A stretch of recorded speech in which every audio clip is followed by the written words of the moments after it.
आज हम बात कर रहे हैं टाटा पावर की। टाटा पावर के स्टॉक में फिर से तेजी का वातावरण बनना शुरू हो चुका है। स्टॉक ऊपर की तरफ मूव कर रहा है, लेकिन क्या ये तेजी ऐसे ही जारी रहने वाली है या फिर वापस स्टॉक में गिरावट होगी? हमारे पास जून क्वार्टर के शेयर होल्डिंग पैटर्न आ चुके हैं जो बहुत ही ज्यादा चौंकाने वाले आंकड़े निकल कर आए, तो उनको डिस्कस करेंगे। साथ में यहाँ पे कुछ लेटेस्ट अपडेट है जो इशारा कर रही है कि आने वाले समय में टाटा पावर में कुछ बड़ा होता हुआ दिखाई दे सकता है।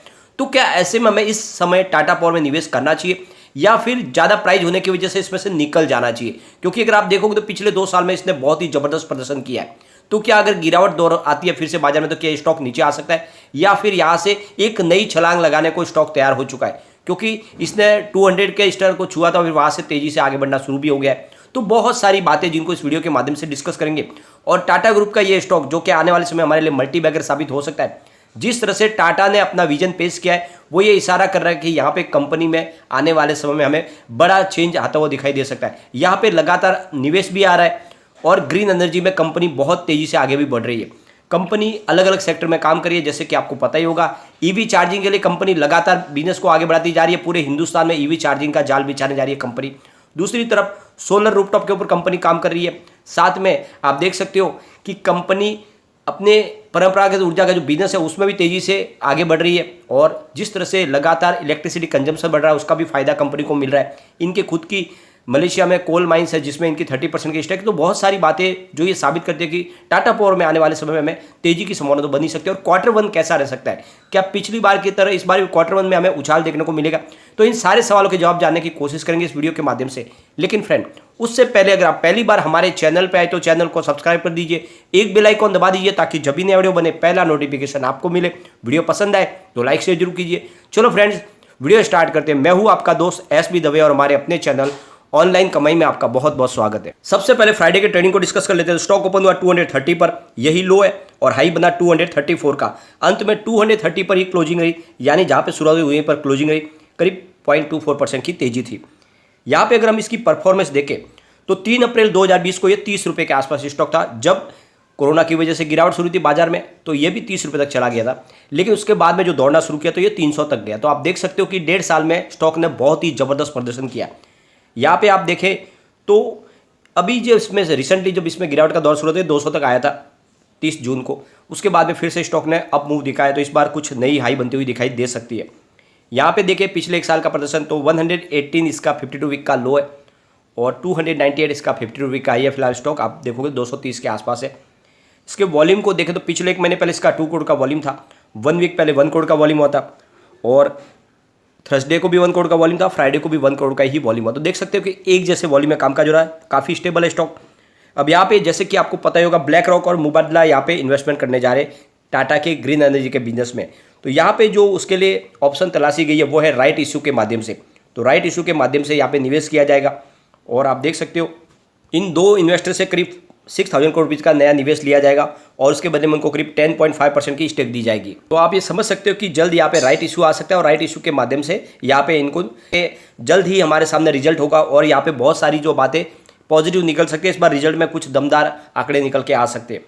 यहाँ पे आप देखो तो टाटा पावर ने पूरी तरह से कमर कस लिया है रिन्यूएबल एनर्जी में आगे बढ़ने के लिए। इसलिए उन्होंने 3000 नए यूथ तैयार करने वाले हैं वो ग्रीन एनर्जी के लिए, जिसमें आप देख सकते हो ईवी चार्जिंग का बिजनेस हो, सोलर रूफटॉप का हो या फिर स्मार्ट मीटरिंग के लिए हो। साथ में जिस तरह से बैटरी स्टोरेज के लिए कंपनी काम कर रही है सोलर मॉड्यूल्स के ऊपर, उन सबके लिए वो नए यूथ तैयार कर रही है और आने वाले समय इनकी संख्या बढ़ा के 5000 कर दी जाएगी 2025 तक। तो आप देख सकते हो कि पूरी तरह से कमर कस ली है टाटा पावर ने। और इसके लिए जो इनका Tata power skill development institute है उसके माध्यम से करीब 1.4 लाख करोड़ पीपल है उनको कोर्स दिए जा रहे हैं और ग्रीन एनर्जी के सेक्टर में उनको नया निवेश के लिए एक नई टीम तैयार की जा रही है। यहाँ पे आप देख सकते हो टाटा पावर ने एक बड़ा विजन पेश किया। आने वाले 5 साल में वो 75,000 करोड़ रुपये का नया इन्वेस्टमेंट करने हैं। बहुत ही बड़ा इन्वेस्टमेंट आने वाला है। एक तरह से देखें तो एक छत्र राज है इनका ग्रीन एनर्जी के सेक्टर में, लेकिन अब यहाँ पे इनको अदानी और रिलायंस से भी टक्कर मिल रही है। तो उसमें फिर से वो आगे निकलना चाहते हैं अपने कंपटीटर से और इसीलिए एक बड़ा निवेश करने जा रहे हैं ताकि आने वाले समय टाटा पावर इस क्षेत्र में सबसे आगे रहे।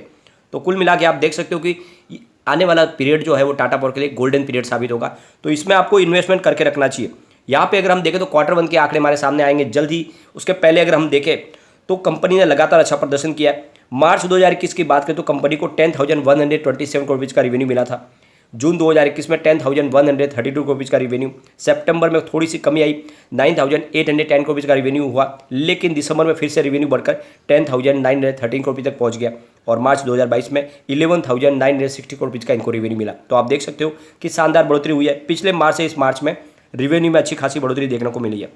प्रॉफिट की बात करें तो मार्च 2021 में 393 करोड़ रुपीज़ का जो प्रॉफिट था वो जून 2021 में बढ़कर 391 यानी थोड़ा सा कम हुआ, और यहाँ पे सितंबर 2021 की बात करें तो 420 रुपये तक पहुंचा इनका प्रॉफिट। दिसंबर 2021 में 426 करोड़ रुपये का प्रॉफिट मिला, लेकिन मार्च 2022 में प्रॉफिट में अच्छी खासी बढ़ोतरी हुई यानी 503 करोड़ रुपये तक पहुंचा प्रॉफिट। तो पिछले मार्च से इस मार्च में प्रॉफिट में भी अच्छी खासी बढ़ोतरी हुई है।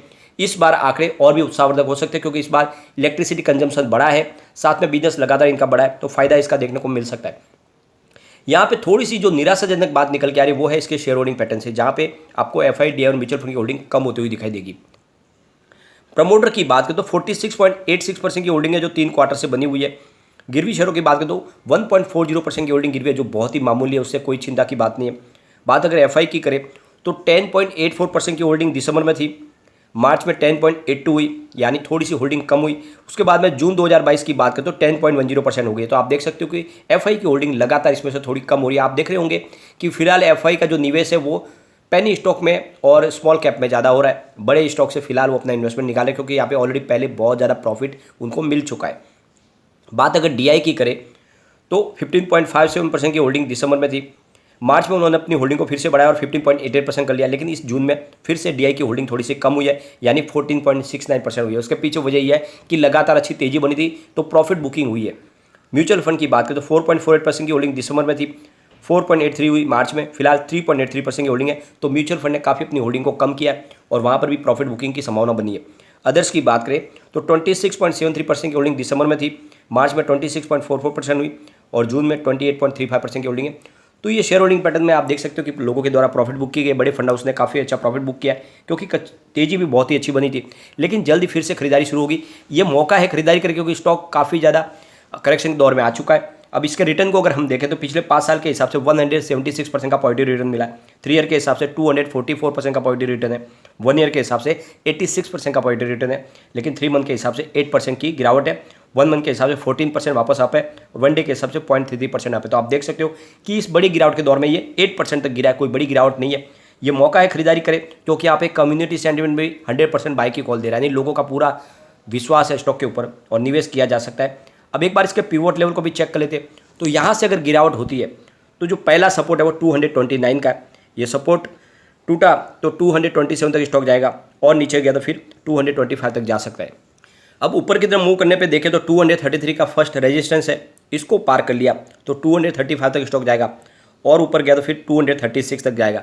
तो वैसे पॉजिटिव माहौल बना हुआ है और आने वाले समय में वैसे भी ग्रीन एनर्जी सेक्टर में बहुत ही ज़बरदस्त तेजी आने वाली है। इसके पीछे वजह यह है, नियम बनाया था यानी ग्रीन ओपन एक्सचेंज सिस्टम, उसमें बदलाव किया है, यानी पहले उसकी जो कैपेसिटी थी 1 मेगावाट की उसको घटा के 100 किलोवाट कर दिया है। इसके पीछे वजह यह है कि जिस तरह से इसकी जो कैपेसिटी रखी गई थी वो छोटी जो इंडस्ट्री थी वो उसको पूरा कंज्यूम नहीं कर पा रहे थे और इस वजह से उसका उनको फायदा नहीं मिल रहा था। तो इसीलिए सरकार ने जो green energy open exchange transaction limit है उसको घटा दिया है यानी 100 किलोवाट कर दिया। तो अब छोटे छोटे जो इन्वेस्टर है या फिर कोई बिजनेस घराने वो भी अब इसका फ़ायदा उठा पाएंगे और ज़्यादा से ज़्यादा वो ग्रीन एनर्जी का इस्तेमाल कर पाएंगे। तो इसकी वजह से आने वाले समय में एक बड़ा बेनिफिट मिलने वाला है ग्रीन एनर्जी के सेक्टर को। और जैसे कि इस समय बाजार को लीड कर रहा है ग्रीन एनर्जी के सेक्टर में टाटा पावर, तो सीधा फायदा इसको टाटा पावर को मिलने वाला है। साथ में कंपनी इसी मानसून सत्र में जो इलेक्ट्रिसिटी अमेंडमेंट बिल ला रहे हैं उसकी वजह से भी बहुत सारी रिवॉल्यूशन आ सकती है पावर सेक्टर में। तो यही मौका है जब निवेश करें और लॉन्ग टर्म के लिए बने रहे। कम से कम 3 साल के लिए अगर स्टॉक को होल्ड करते हो मुझे लगता है ये 1000 को आराम से टच कर सकता है और नजरिया अगर 5 साल का है तो 1500 में जाने की भी संभावना है क्योंकि आने वाले समय यहाँ पे बहुत ही जबरदस्त तेजी बन सकती है। काफ़ी लोग कहते हैं कि इतनी तेजी कैसे बनेगी, तो आप देख सकते हो कि 1.5 साल में अगर 30 रुपीज़ का स्टॉक 300 तक जा सकता है तो क्यों नहीं जाएगा। जैसे ही पॉजिटिव माहौल बनेगा तो स्टॉक में ज़बरदस्त तेजी बनती ही है और स्टॉक आगे जा सकता है। तो बिल्कुल निवेश करें, लेकिन फ्रेंड कोई भी इन्वेस्टमेंट करने से पहले अपने फाइनेंशियल एडवाइजर्स के बारे में ले ले या अपना खुद का रिसर्च करें, क्योंकि मैंने वीडियो आपके एजुकेशनल पर्पज़ के लिए ही बनाया। वीडियो पसंद आए तो लाइक शेयर जरूर कीजिए और चैनल को सब्सक्राइब कर दीजिए। Thank you friend.